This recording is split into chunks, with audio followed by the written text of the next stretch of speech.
అందరికీ నమస్కారం అండి. ఐబొమ్మ రవి విడుదల.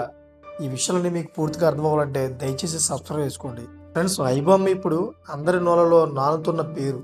ముఖ్యంగా టాలీవుడ్ నిర్మాతలను అష్ట కష్టాలు పెట్టి వేల కోట్ల నష్టం వచ్చేలా చేసిన ఐబొమ్మ సైట్ నిర్వాహకుడు ఇమ్మడి రవిని అరెస్ట్ చేయడంతో ఎంతోమంది నిర్మాతలు ఊపిరి పీల్చుకున్నారు.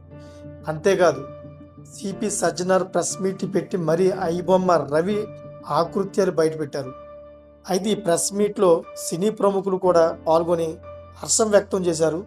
అయితే ఈ నేపథ్యంలో ఐబొమ్మ నిర్వాహకుడు ఇమిడి రవిపై 4-5 కేసులు కూడా ఉన్నట్టు సిపి సజ్జనార్ తెలియజేశారు.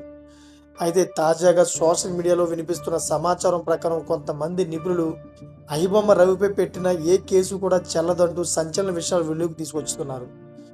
పైరసీ నేరగాడు ఐబొమ్మ నిర్వాహకుడు బప్పం టీవీ నిర్వాహకుడు అయినటువంటి ఇమ్మిడి రవిపై ఏ కేసు నిలబడే అవకాశం లేనట్టు కొంతమంది నిపుణులు తెలియజేస్తున్నారు.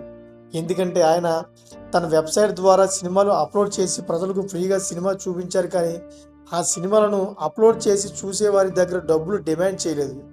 ఒకవేళ వెబ్సైట్లో సినిమాలు అప్లోడ్ చేసి డబ్బులు డిమాండ్ చేస్తే అది తప్పు. అలాంటప్పుడు మాత్రమే కేసు నమోదవుతుంది.